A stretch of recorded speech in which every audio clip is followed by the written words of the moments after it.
This is the Moorish Podcast with Hema and Murray, where Caribbean history meets culture and cuisine.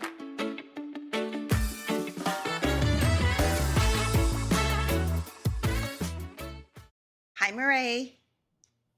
Hi, Hema. We have a special bonus episode today. You may have heard us talk about Slave Voyages, which is a database that we use to research for episodes of the podcast. Today, we are going to be talking to two people on the operational committee of the database. I am so excited for this interview. It is such a great resource and has so much data. It does. It is a very robust database, and I'm not going to lie, it took me a little bit of time to figure out how to extract the data that I was looking for because there is so much information there. But today we have two people coming on who are intimately involved with the database, who can share a lot more information on where the data came from, why they're working on this, and what they hope to get out of this project. To be honest, I still have problems extracting the data. I'm just glad you figured it out. So I mostly use it for the amazing essays that they have from people who are on the ground. I find that just gives me so much insight, into what the situation was on the ground. I realize that I didn't say what database that we're talking about, Murray. It is slavevoyages.org. And today, our two guests for this episode are Nafees M. Khan and Greg O'Malley. Yes, so let's talk a little bit about their backgrounds. Nafees M. Khan serves on the operational committee for Slave Voyages Consortium and is a member of the senior leadership team of the African Diaspora Consortium. Nafees holds a PhD in Educational Studies from Emory University and a BA in Sociology with a minor in History from Tufts University and is currently a content developer at Ralph Applebaum Associates, a museum design firm. His broad research interests incorporate the legacies of slavery as related to education and the experience of the African diaspora communities. Greg O'Malley is professor of history at the University of California, Santa Cruz. He is a co-creator of the Intra-American Slave Trade database, an online research tool that documents more than 35,000 slave trading voyages from one port in the Americas to another. His first book, Final Passages, The Intercolonial Slave Trade of British America, 1619 to 1807, examines a complex network for distributing enslaved Africans throughout North America and the Caribbean after their survival of the Atlantic crossing. His second book, The Escape of David George, An Odyssey of Slavery and Freedom in the Revolutionary Era, with St. Martin's Press, is forthcoming. We will add a full bio with additional links in the show notes if you want to know a little bit more about either Nafees Khan or Greg O'Malley. Hello, Greg and Nafees. Thank you for joining us today. I'm really excited to dive into this conversation, the database, slavevoyages.org. I don't know how I found it, to be honest with you, but in my research, I came across the database, which is super robust, and we use it all the time in researching the episodes for the podcast. And so we thought we would bring a couple of people on who are experts in the database to help us understand a little bit about the history database, but of the people who arrived in the Caribbean. So before we really dive into the meat and the questions, can you describe for us what this database is for anybody who hasn't seen it? Absolutely. I guess I'll start, and Greg, correct me if I'm wrong about this earlier. But so the Slave Voyages website and database is the records of the transatlantic voyages that carried people forcibly from the continent of Africa to ports throughout the Americas, as well as it's actually kind of four databases in one, if you the trade across the Americas or within the Americas as well. And so it's actually kind of 4 databases in one, if you will. And we can get why 4, but it's really based off of the surviving records around, ship bill of sales and those sorts of records that kind of have that paper trail of the largest forced migration of an estimated over 12.5 million people were taken forcibly from Africa and entered into the trade, and about 10.5 or 10 people survived that journey. And so it's the record of that enterprise, if you will, that of the. Yeah, and I'll just add to that sort of the key to understanding the database and how it works is that each entry in the database is a single movement of a ship. So if we're talking about the Transatlantic database right now, which is the main, the most popular one that people use, it's an individual record in the database is a voyage of one ship that picked people up in Africa, transported them forcibly across the Atlantic, and delivered them to the Americas. So each entry is one voyage of one ship with however many people were on board.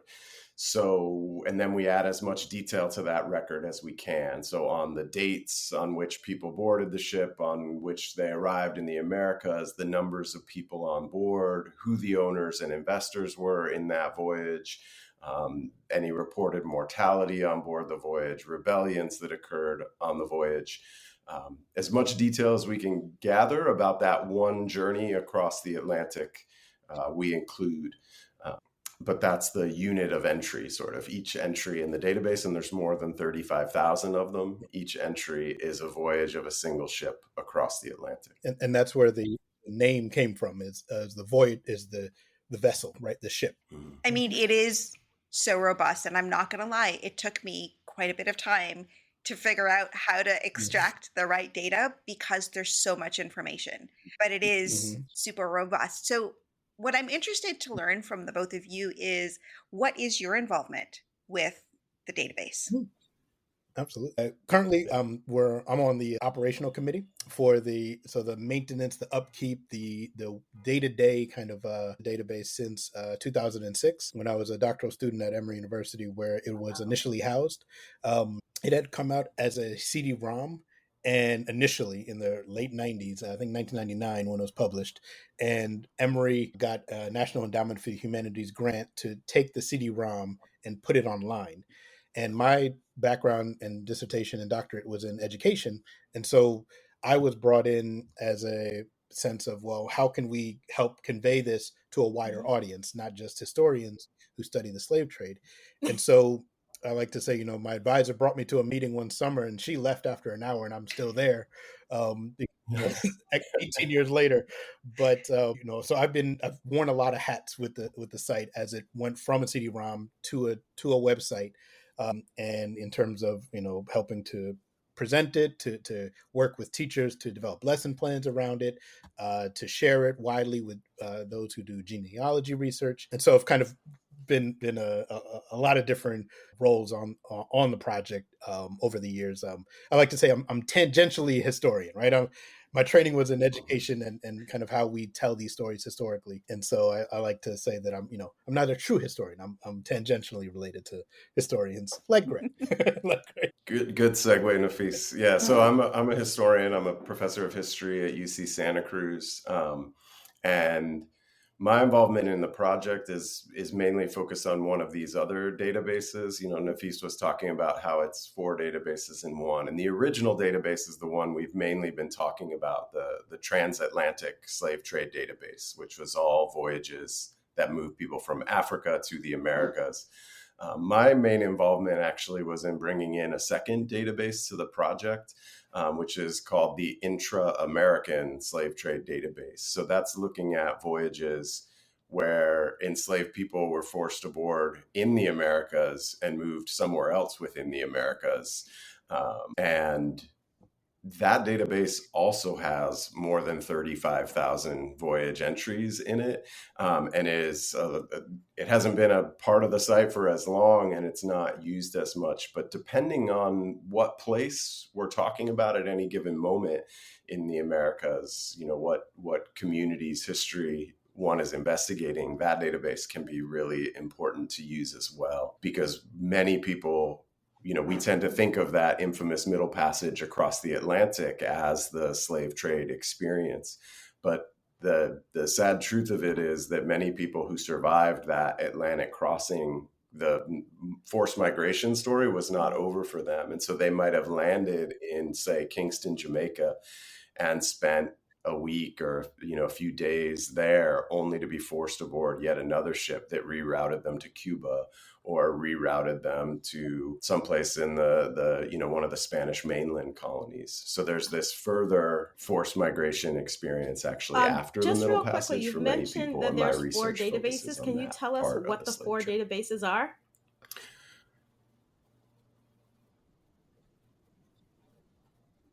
So as Greg mentioned, the transatlantic, the intra-American, the African origins, that kind of led into the broader one of the people of the Atlantic slave trade. And so there's a database.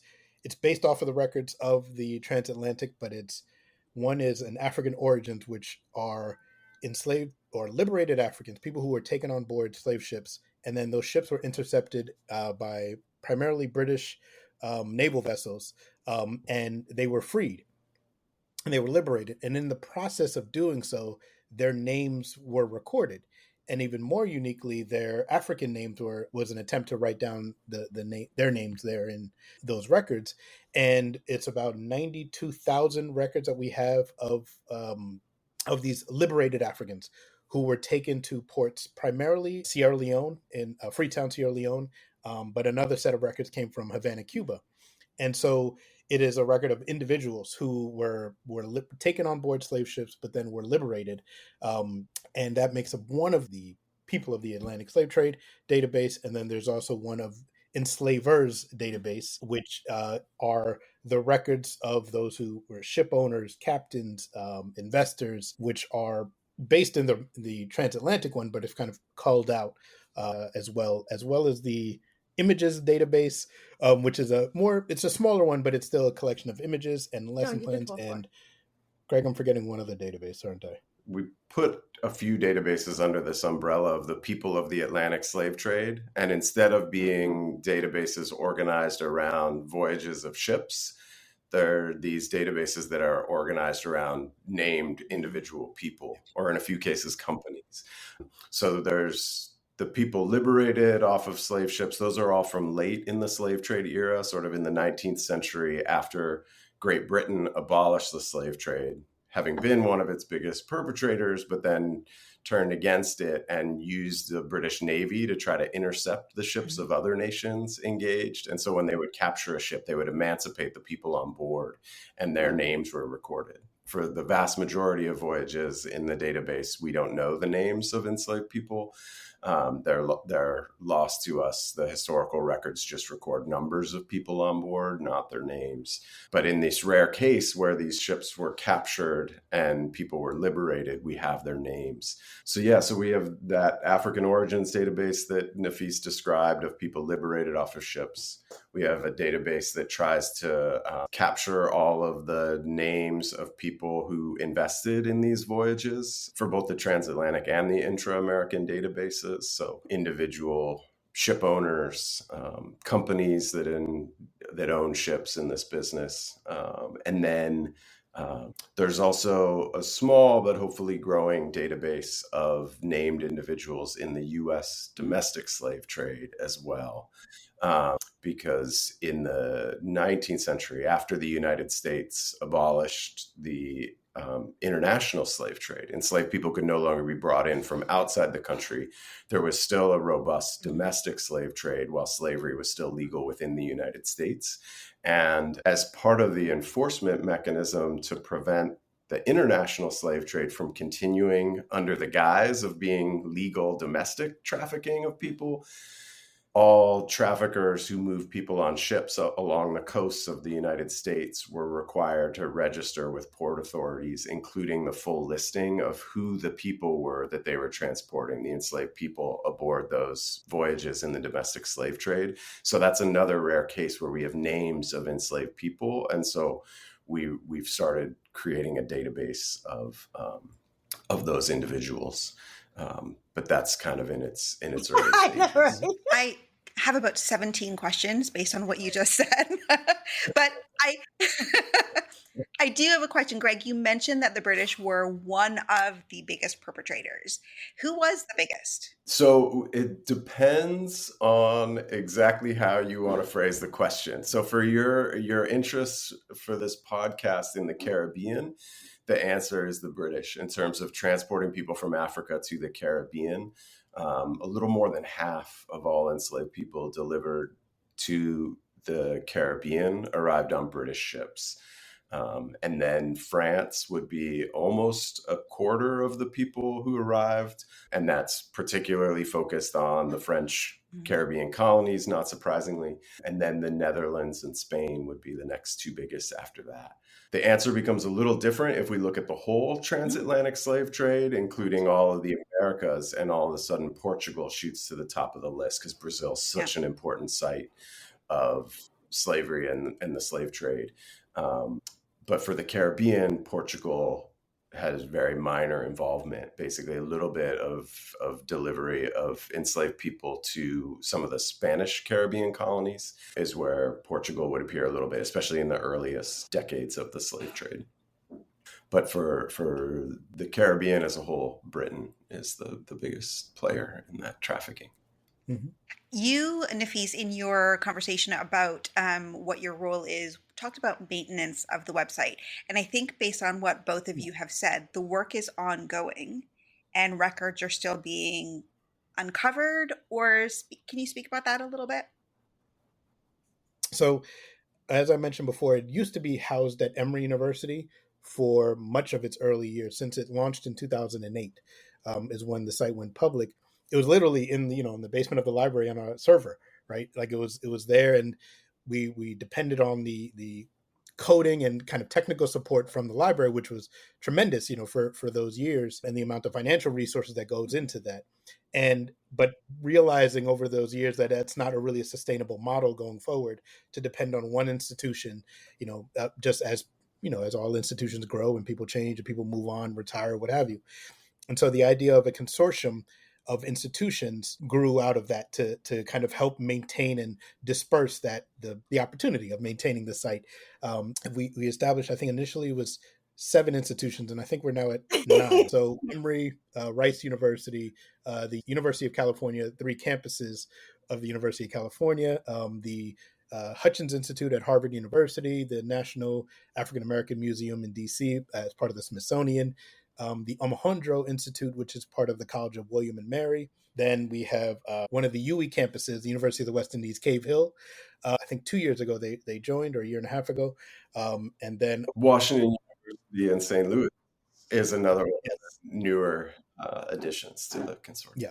So now with the consortium, the idea is that there's one host institution for a designated amount of time, and then that would rotate among the different institutions. And so there's both commitment within both with money as well as with people and representatives from each institution on these committees to help make decisions in terms of the ongoing maintenance, but then also forward looking of potential additional institutions who may be interested in joining, as well as kind of the different directions that the site has taken and will take going forward.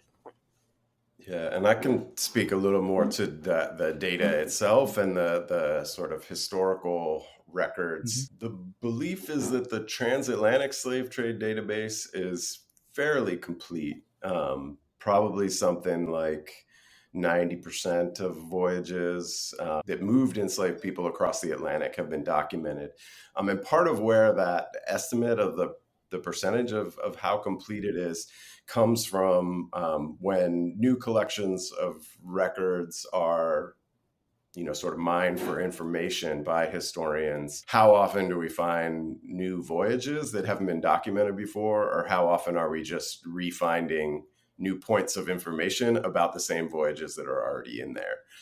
Basically, at this point, with a few exceptions of geographic areas and time periods for which records aren't as good, we think the coverage is quite robust for the Transatlantic Slave Trade database. For the intra-American database, which is newer, it's much less complete, actually.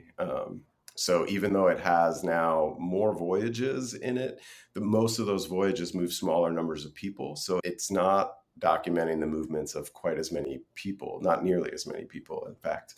And it's definitely more robust for certain parts of the Americas and certain parts of the Caribbean than for others. So we still are working very actively on building that resource.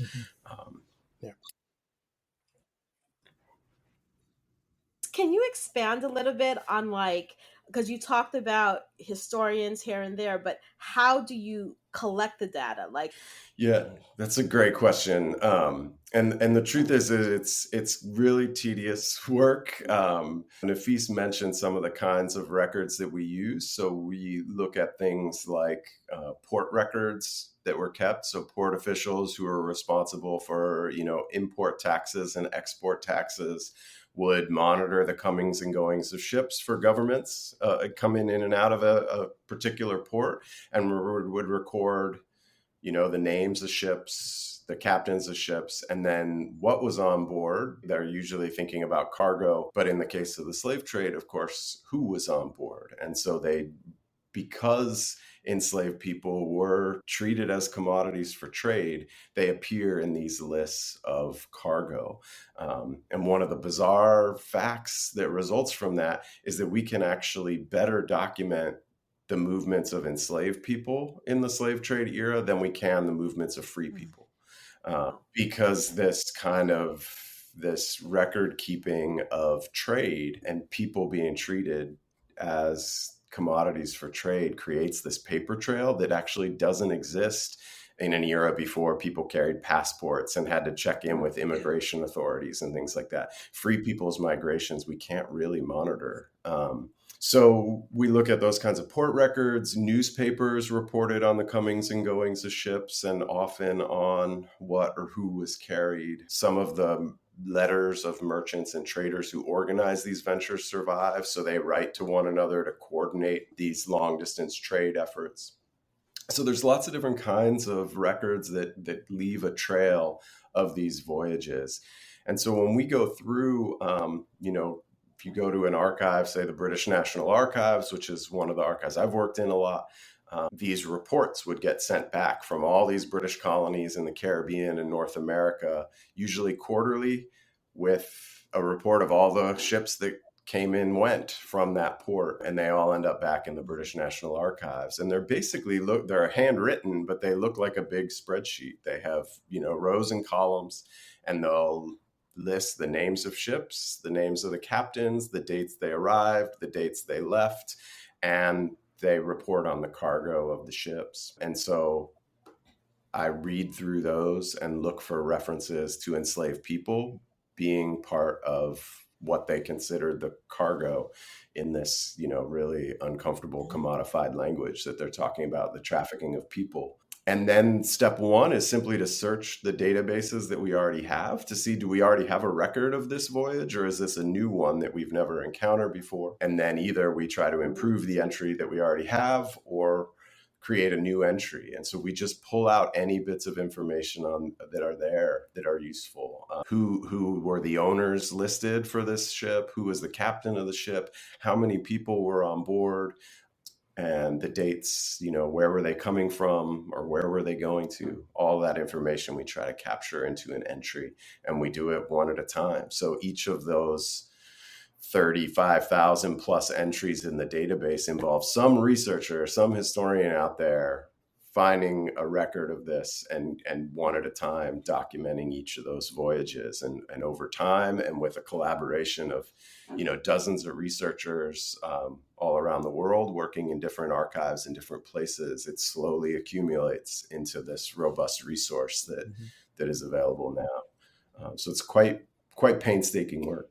One of the fascinating things about the site also is the sourcing. I think 86% of the records have at least, 3 sources of documentation, and that's all available as well. You can see from which archive, which document, which report the records are drawn from. So if you're interested in kind of doing that level of research, where this information is coming from. but there's only a handful of ships, of voyages, where there's only one record, right? And that's the only record of it. For the most part, there's multiple sources of confirmation that the ship occurred, right? That this voyage occurred. When you talk about the amount of work, painstaking, I think is the word that you used, work that goes into this, I'm interested to know from each of you, why is this of interest to you? And why is this such a big part of your work? This is such an interesting question to me, because there's a lot that's accidental about it in a certain sense. I was, as a graduate student, really interested in looking for a research project for my dissertation that was about the intercultural encounters in early America, and particularly interested in a cultural sense, how enslaved Africans and European settlers sort of made sense of one another and created the unique American culture that I see as a hybrid of these influences of all the different people who end up settled by choice or against their will in North America. So in a way, it's similar to you all sort of approaching this through the angle of food, and then thinking about, where does this unique food culture that interests me come from? That was kind of my route towards studying the slave trade in particular. And it simply was born of frustration that I felt like a lot of the work on Europeans and the cultural influences they brought to the Americas was very refined, right? Talking about these different religious groups, the Anglicans, the Lutherans, the Huguenots, and paying a lot of attention to the Dutch coming into New York and the French and whoever. And then when talking about African American culture and enslaved people, historians talk a lot about Africans, as if Africa is not an equally diverse continent with as many nuances as Europe is. So I got very frustrated thinking about how unsophisticated we were in talking about the enslaved people coming into North America and what their cultural contributions were. And so I was trying to read a lot about the slave trade just to improve my understanding, to be able to write something meaningful about culture and this cultural encounter. And the more I kept running into this frustration that we didn't know enough about how people arrived to say anything sophisticated about who was arriving and what they might have been bringing with them in a cultural sense, I gradually realized maybe that's what I need to research. I can't do the work that I want to do because we don't know enough about this process of the forced migration and the complicated routes by which people arrived.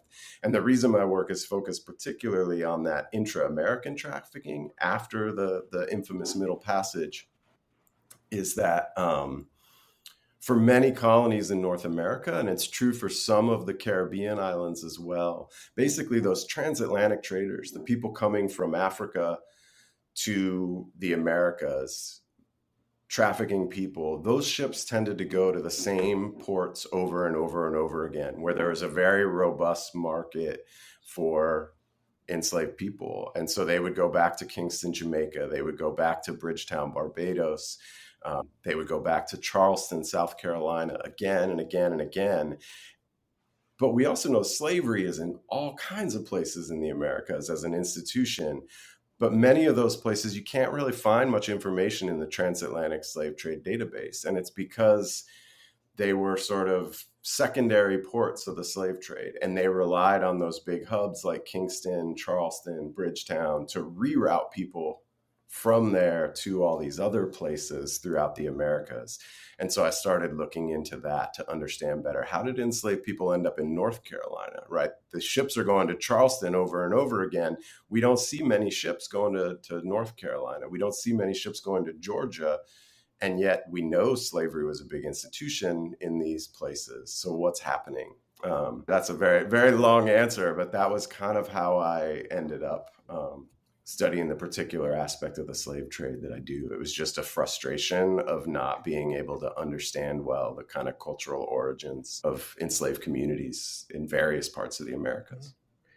No, but before you answer, that's just very insightful because, people tend to treat African Americans as a monolith like they do the Caribbean as well, not knowing, people come from different tribes and those different tribes have different cultures, which influence how the different cultures developed in the Absolutely.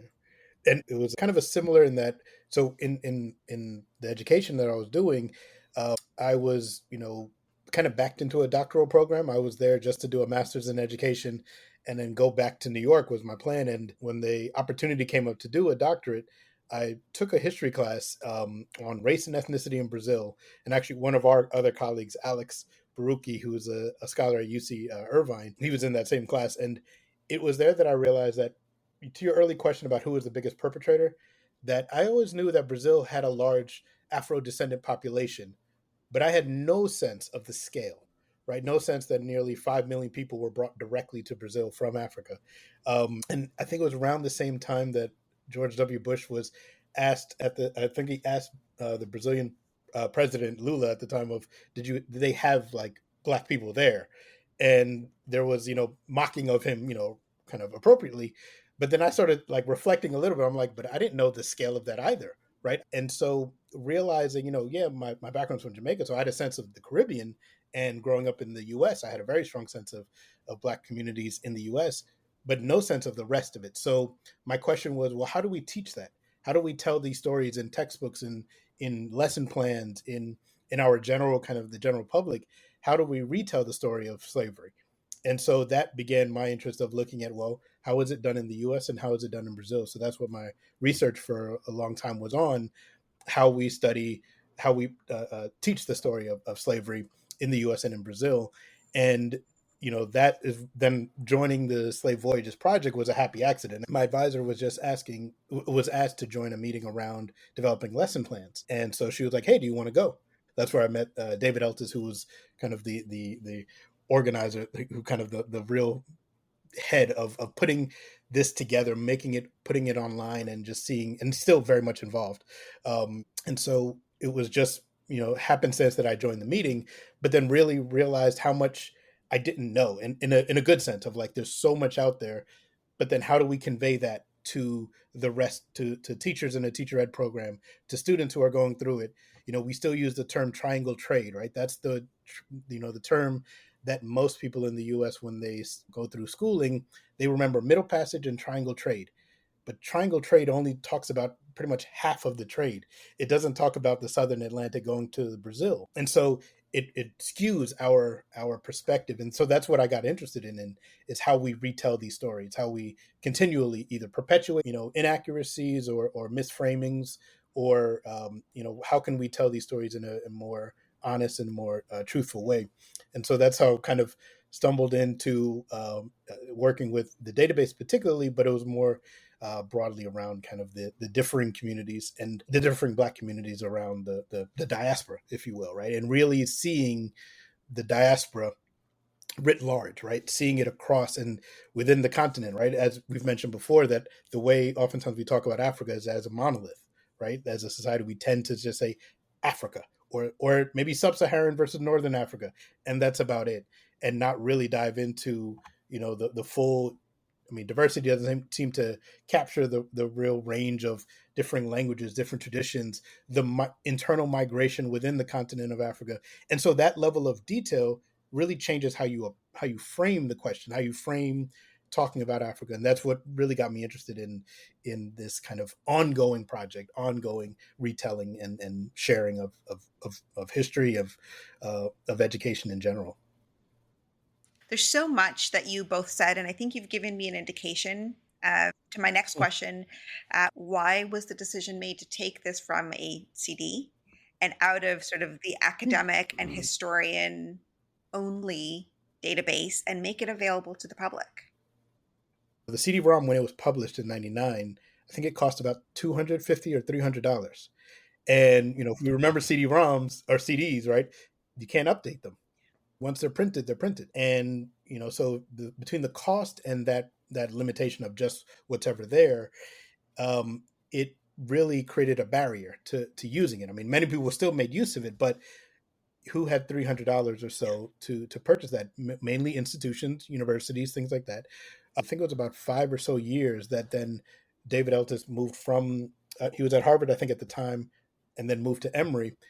in part to then apply for National Endowment for the Humanities to get that support to then take the CD-ROM, update it, and make it freely available. Like that was a real driving force to say this should not stay behind a pay barrier. So when I joined the project in 2006, I think this was like just a few months after the money had been awarded to Emory. There was an initial plan in design to have two different portals of entry into the website.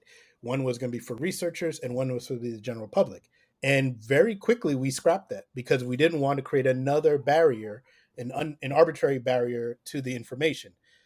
Now, you probably, in using the site, I think you mentioned before how robust it is. The first day that David, he handed me the CD-ROM that I still have on the shelf, and I put it on the computer and I looked at it. I'm like, oh, this is amazing. I don't know what to do with it though.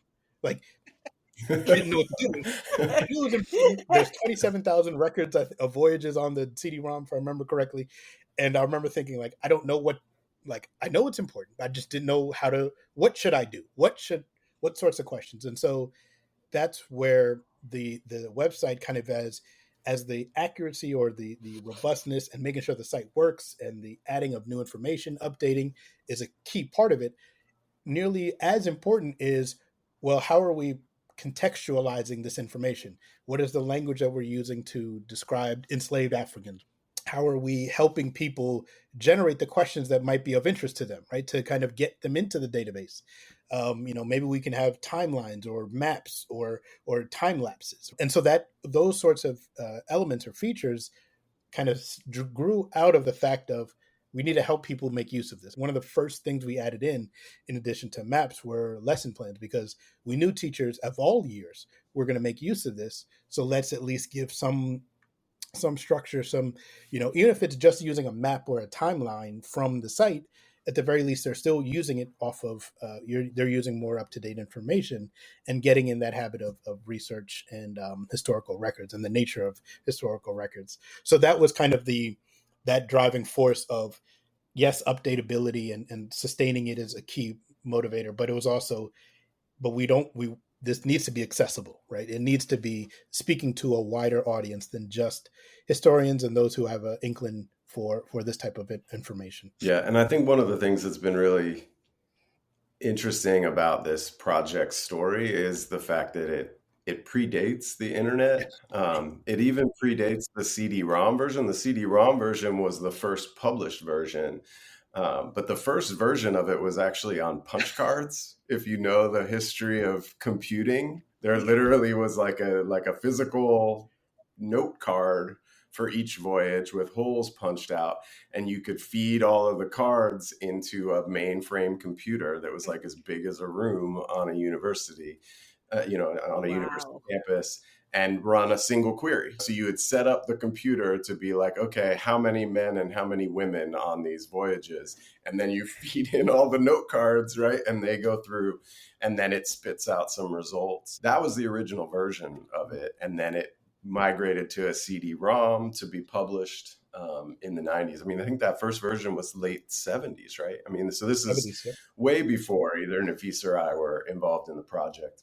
One of the things that I think is interesting to think about with that is that it was created, the original version of the Transatlantic database was created by a group of historians who basically each realized like they were working on a different piece of the Atlantic world. So maybe somebody's studying the arrivals of enslaved people in Cuba.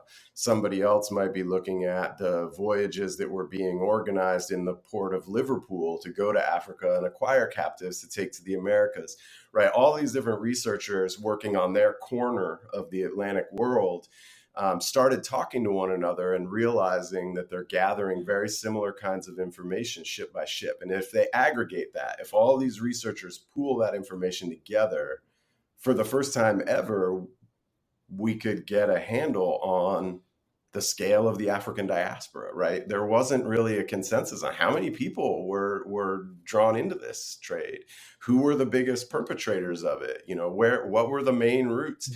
None of that was really known in any kind of definitive way. And so all these researchers pooled their knowledge and the research that they had gathered to create that database. But I don't think back when that process started, they could envision the way like two of you use the database to inform this podcast and thinking about the cultures of these different Caribbean islands and their food cultures and all the many different ways that the public uses the resource today. So I sometimes refer to the Slave Voyages project as an accidental public history project. Yeah. That now, historians undertake efforts, and there's a lot of very thoughtful work done on public history, it's called, right? How do you do this kind of research to make it accessible to the public?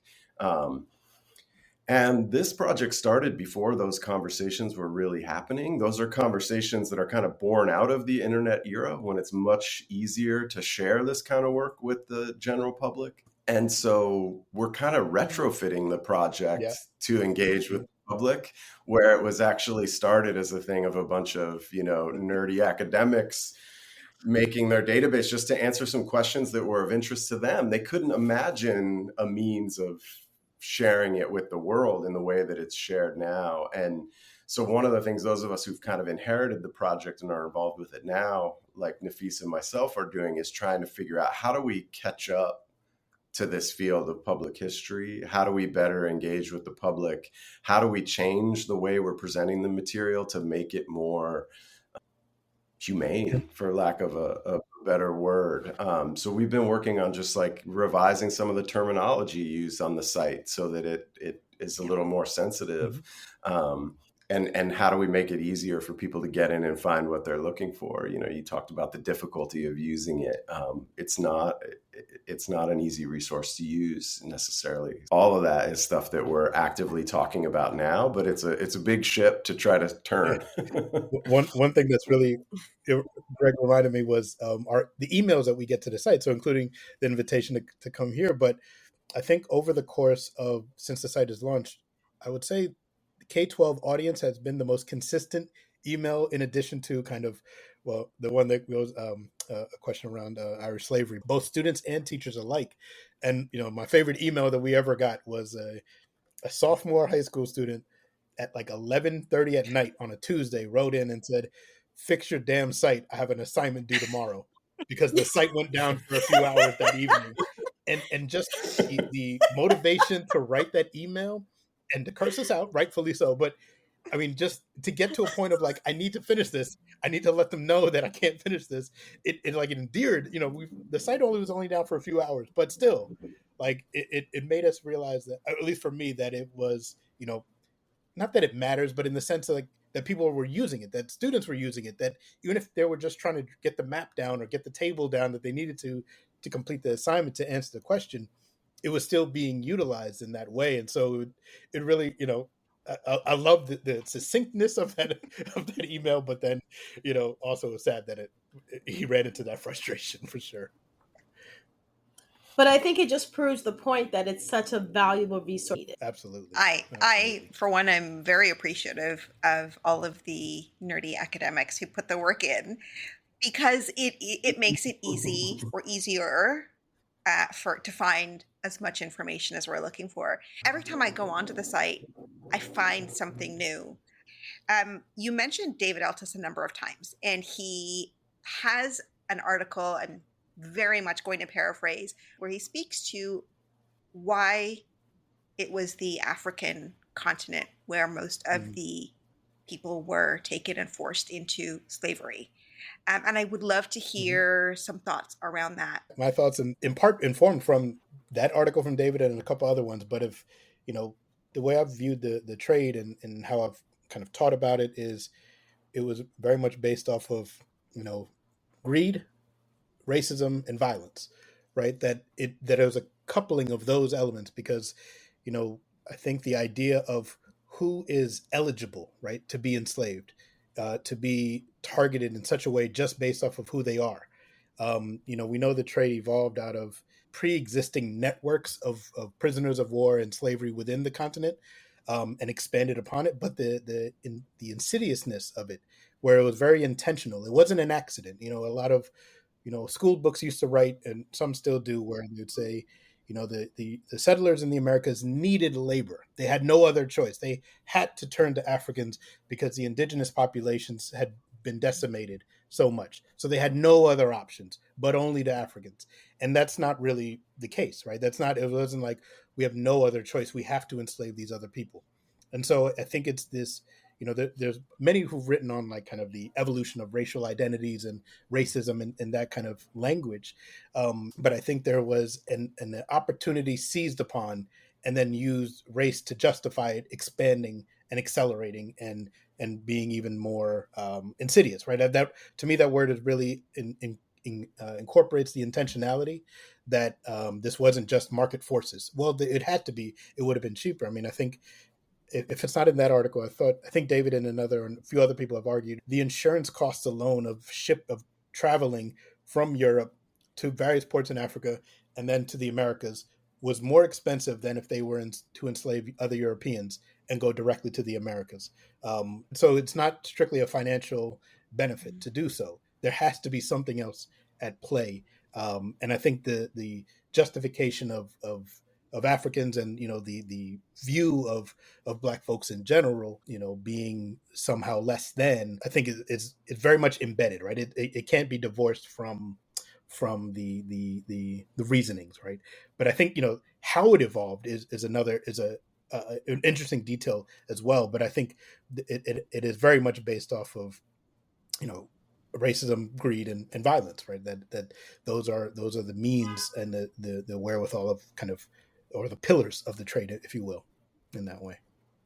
I would add to that just a couple things. I agree with everything Nafees just said, that one of the things that made the discovery of the Americas such an exciting and attractive thing for Europeans was this perception of available land, right? That Europe was fairly crowded, fairly densely populated, and the Americas, there's another racism involved in why they saw this land as so available, right? They're very dismissive of indigenous Americans' claims to the land.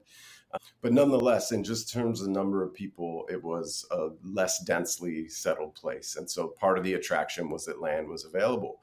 But to make that windfall productive required not just labor, but also labor that wouldn't leave you as a landowner to go take up some of this available land for themselves, right? To keep them working for a landowner, it needed to be sort of compulsory labor of some kind. Otherwise, they could just go create their own settlement, start their own farm. So there was a desire for a controllable labor force in the Americas to sort of take advantage of this discovery of a huge resource of land availability.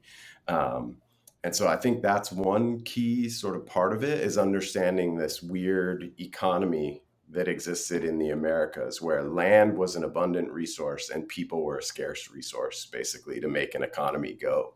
And so they were interested in controllable labor. And then I think another thing that I would want to add to Nafees's answer, in terms of the why Africa, is that I think it's also important to think about it from the African perspective. Societies all around the world have had slavery historically, and West African societies are included in that. But one of the things that I think is interesting to keep in mind about the Atlantic slave trade is that Europeans were trading on the African coast. They were buying enslaved people from African states and African traders to force aboard these ships and take to the Americas. And one of the reasons why some of those coastal West African communities were interested in engaging in trade with Europeans is that it offered them a new way to access the world economy. We tend to think about the world as less globalized and more isolated than it was in the pre-modern era. There were robust networks of world trade already in this time period, going back to, say, around the 1500s, when the Atlantic slave trade is getting started. And a lot of these coastal West African communities were indirectly connected to those networks through, there were inland kingdoms on the southern edge of the Sahara Desert, like Songhai and Mali, these big, powerful kingdoms that controlled the trans-Saharan trade routes that connected West Africa with the wider world, and goods coming from Asia and Europe, and exporting goods to those parts of the world. And for these coastal communities in West Africa, the arrival of European sailing ships on their coast presented a new way to tap into those networks of world trade. And so they were interested in doing Europeans to sort of cut out the middlemen and to have a more direct way to access trade with the rest of the world, rather than dealing with these powerful kingdoms who are sometimes their rivals militarily and geopolitically within West Africa. And so you get the emergence and sort of a shift in the balance of power in West Africa in the era of the slave trade, as kingdoms like Ashanti and Dahomey grew in power, partly because they were trading with Europeans. And accessing world trade networks that way. And unfortunately, one of the things that these European traders wanted was enslaved people. And so there were kingdoms in West Africa that prospered through supplying those enslaved people to them. And we see a shift in the balance of power within Africa from these interior kingdoms towards these societies closer to the coast, and particularly those ones who were dealing with Europeans had a competitive advantage over their neighbors. So getting into the sort of complexities of African history that Nafees was talking about before, and getting away from thinking of Africa monolithically and instead thinking about all the many different societies, kingdoms, languages, religions within that part of the world, is that what you see in that window from 1500 to 1850, broadly speaking, the era of the Atlantic slave trade, is certain societies were actually prospering through the slave trade, and many of their neighbors were being decimated because they were being attacked by these societies that are enslaving people and selling them to Europeans. So it's a real sort of patchwork story in terms of who prospered and who suffered within the African continent in the era of the slave trade. And that's a whole discussion unto itself, I think, in determining who prospered, who participated, and who was enslaved on the continent of Africa. And, as we look at the database, sometimes it's a little bit difficult to pinpoint which countries, which region of Africa the people came from. And that's one of the things that is of interest to us, because that determines a lot of the cultural influences as it, translates down to current day culture. Can you speak about helping us to maybe pinpoint a little bit? Sure. Well, one attempt was the African names database, or African origins database. One of the potentialities around that database that we hoped to come from was, because it was their African names, the project was around trying to identify the origins of those names, because many African cultures have very robust naming practices, and for many it's identifiable which language or which ethnic group or which tribal group a name might belong to. Now, I'm smiling because there was many a summer meetings where we had two scholars, both Nigerian, but one Igbo, one Yoruba, and at different moments they would say the same name belonged to their respective. That was definitely Igbo name. That was definitely Yoruba name. So there's some complications with linguistic kind of mutually exclusive identifications, but by and large, what it started to point to were patterns in naming practices. So you clearly saw the scale of Islam and Arabic names throughout. So you'd see names like Fatima and Mahmoud and Khadija in among those who were enslaved and whose names were recorded. I believe the number was like 10% or so. And then you would start to see, well, where's the likely origin within the continent that this language group or this individual might have come from, right? And you started to see, some patterns around, well, how far inland would someone likely could have been from before being forcibly taken into the trade. And it's hard to pinpoint exactly, right? I mean, that's the challenge. It's giving us a sense of the range or the scale or the potential or the likely origins of individuals. But we do know that the trade didn't happen. It wasn't, hundreds and hundreds of miles over land exclusively, except where there were long rivers, right? Like the Congo River, people would travel fairly far to the coast, but there's a sense that most of the people probably came within a few hundred miles of the coast. So it's kind of coordinating the linguistic origins of names with the likely kind of transport network of trade, and to get a sense of where people might have been taken from, where the villages might have been from. Cities can throw that off because it can be an amalgam of different communities all in one city. But that was one way of trying to go deeper beyond the port, if you will, into the continent. We had another that didn't take hold, was around scarification. Was a potential, because some of the records had details of the differing scar markings on individuals, which have they're culturally significant as well.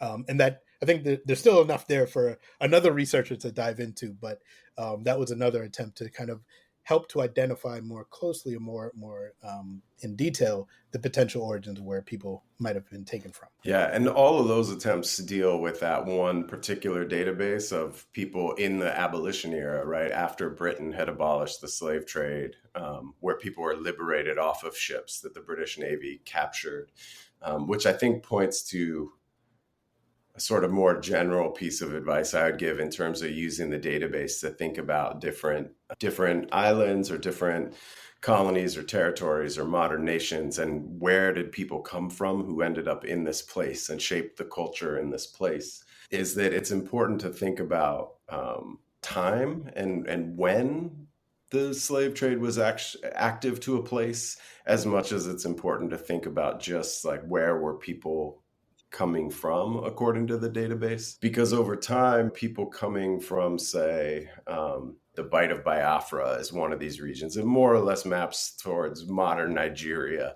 as a region of embarkation that will show up a lot in the database, is where people were coming from. Over time, who was being brought to those ports in that region of Africa might change. In the 17th century, it might have been one interior region that was the source where many people were being enslaved and brought to the coast. And then a century later, it might be people are coming to those same ports on the coast, but coming from a different direction to get to those ports.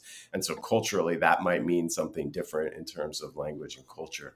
So one of the real challenges with piecing this story together is that it requires understanding something about the slave trade, which the ship movements of the slave trade, which the database can help with, but it also requires digging into African history in some detail to think about what were the wars going on in a given decade or given century that made that an active site of enslavement within the African continent. It requires digging into that history a lot to understand who might have been coming to this port in the era that I'm seeing people arriving in Jamaica from that port. It gets really complicated. So there's no easy answers, unfortunately. Greg, I feel like you're going to turn Murray and I into historians and accidentally fall into the same research that you did, because you're opening up so many more questions. One thing that reminds me of is the internal trade within I think it was within Brazil. Over 1 million people were carried inland from the sugar producing regions of the northeast of Brazil to the primarily coffee, and other regions of the southeastern, where I think it was in the mid 19th century or so. And a similar, right, in the U.S. from the Chesapeake area to the deep south, right, to Louisiana and Mississippi and eastern Texas. And so you have this internal movement of people that isn't tracked in the same way, right? That doesn't have the same number of clerks to say, how are you moving people across state lines in the same way, right?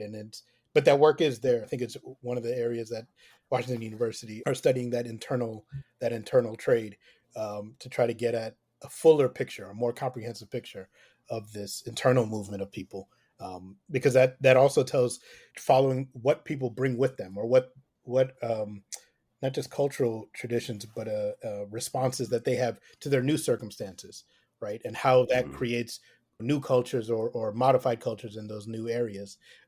We see that play out in those areas, and across the Americas. Yeah, we tend to think of enslaved people as confined to these labor camps or plantations. And I think that is an important part of understanding the experience of slavery. But I think it's also important to keep in mind that mobility was an important aspect of what made slavery so profitable for slaveholders and so painful and damaging to enslaved people in their communities, was that when economic needs changed, people could be uprooted and moved again to someplace else where their work would be more profitable. And so we see that in that parallel story that Nafees is talking about in the 19th century, that with the decline of the sugar economy and the rise of the coffee economy in Brazil, all of these people, hundreds of thousands of people, uprooted from one region of the country and moved to another. And of course, as that happens, one, there's the risk of travel, but two, there's the uprooting of communities, families torn apart as certain members of a community are sold into this new area and others are left behind. And you have the exact same thing in the United States with the rise of cotton and the sort of Gulf South as the United States expanded westward. People are uprooted from these older communities on the Atlantic coast and moved into the Gulf South to work on cotton plantations as that took over from tobacco and rice and some of the things that had been important staples earlier. And it's both very profitable for the slaveholders to be able to reassign people, and it's incredibly traumatizing to these enslaved communities as people are sold away from their loved ones and the communities that they've been a part of. Murray and I will be speaking to somebody who's doing some work and research into indentured servants and how they got to the Caribbean, which is a little bit harder to track down, but that's another big piece of the puzzle that influences culture and food. So we're excited for that. But before we wrap up, I'd love to have you talk about what's coming up next for you. And if people are interested in diving a little bit more into the history and into the database, any tips that you may have for them? One of the exciting things with the site, or to kind of get interested, or is just viewing the time lapse, right? It keeps getting a reaction every time I've showed it and every time I watch it, right? You watch the dots move across the different colors and you start to notice different patterns of which colonial power is transporting people from which area. And you start to pick up on the scale of this. You can pause it at any moment and click on a circle and kind of dive in a little deeper if you want to, or you can kind of take it in. And I think that is one of the, almost like as a lesson plan, right? At the beginning of a class or the beginning of a lesson, to get people to reflect and think inwardly as they're watching this movement. And each circle is representing hundreds, if not thousands of lives, right, in the moment, and to kind of merge and reflect on just that this wasn't just an accident, right? That this movement, forced movement of people across an ocean had left indelible marks across the regions. And so just as watching that, 2.5 minute or 3 minute, depending how slow you go, time lapse, I think is one way of just as a point of entry into it, of getting a sense of, yes, the site can be overwhelming. There's a lot of data, a lot of names, a lot of ship names, right? Maybe you're curious about the ones you might have heard of, like the Amistad or something like that, but you want to dive in, I think getting those questions or unearthing those questions for yourself is really important too, of what do you want to know? What are you curious about, to help learn more about the site and how to make use of the site in that way. And you can follow the site does have a Twitter handle at Slave Voyages, but I think that is one way to engage with the site and with the history. I think you mean X, right? Oh yes. I just like, wow, I really dated myself on that one, didn't I? Yeah, I'll echo Nafees. I think the time lapse feature is a great entry point to the site. It's an animated map that each dot moving across the map is one of those voyages. So each entry in the database. And you can, as Nafees was saying, you can pause it at any moment and click on any of those dots and it will open up the voyage entry. So you can get the details on that voyage, seeing the thousands of them move across. You see a lot of patterns in where people are going that I think it does a great job of raising questions. It gets you curious about, why are so many people going here? Why does the trafficking slow down in this particular time period? I like to play that for students and just ask them what they notice, what jumps out at you, what gets you intrigued. And then just as advice on how to use it, I think one thing that can be really helpful is knowing that in the upper left-hand corner, there's sort of 2 rows of menus. Mm-hmm. And the top one allows you to search. So you can limit it to a certain date range. You can use the itinerary drop-down menu to choose a particular destination for enslaved people or a particular origin point for enslaved people, things like that. So you have choices about how you limit the data so that you're only looking at what's most interesting to you. And then right below that, the second row of options after you run a search allows you to visualize the results.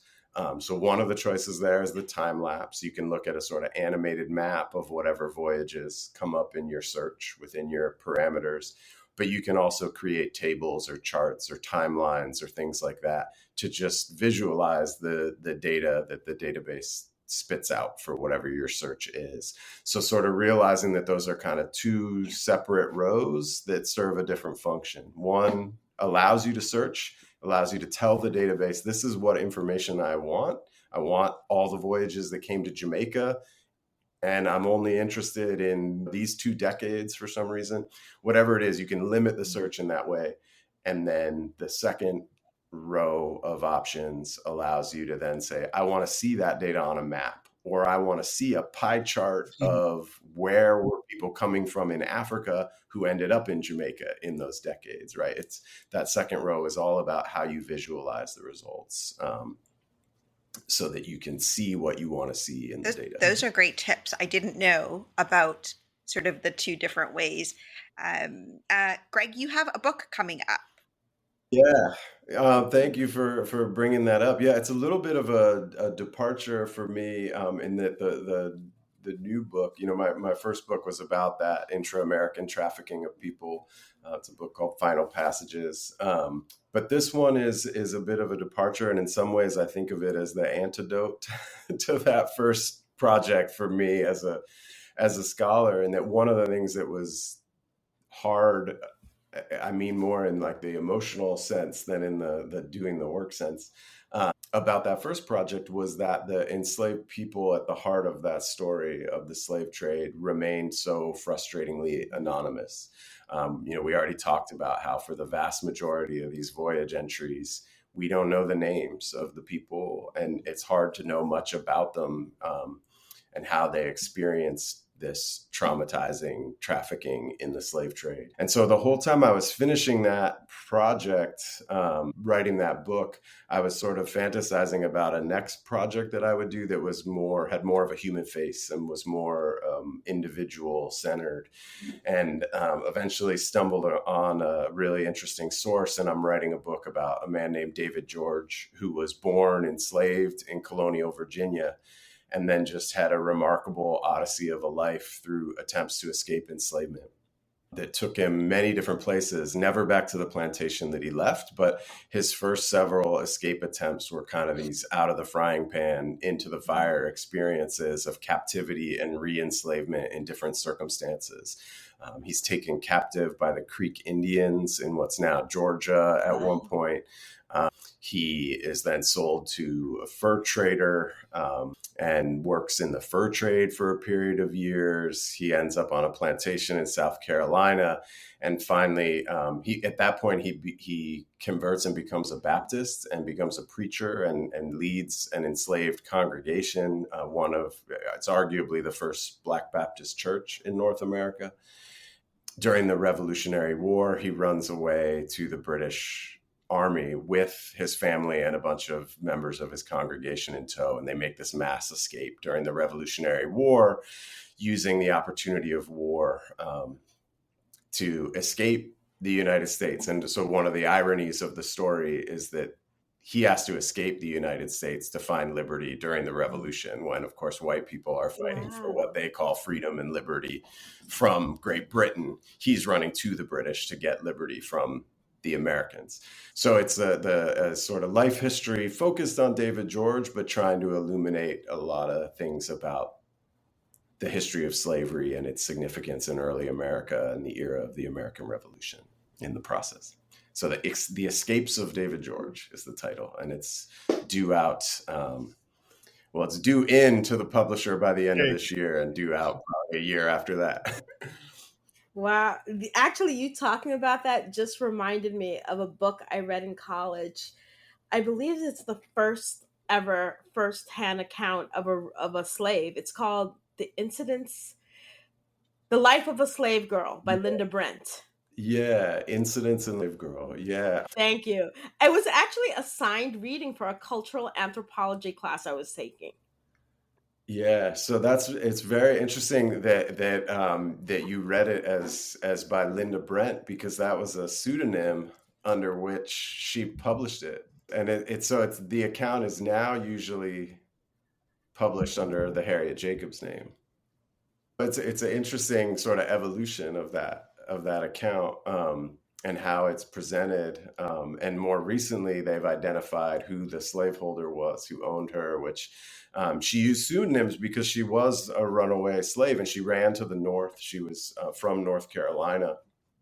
And this is a few decades later than the David George story I was just talking about. So this is the antebellum era, and the tensions building up towards the Civil War.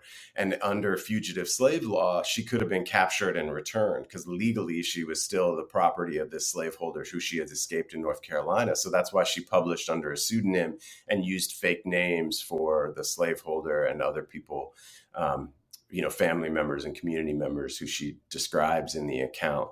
And it was only after the end of slavery that it became safe to use her own name. And so now the account is usually published under the Harriet Jacobs name. But if you look at the original versions of it, it's under the name Linda Brent. So it's interesting that you read one of those versions. This has been a really great conversation, and I really do appreciate both of you taking the time. I have many more questions.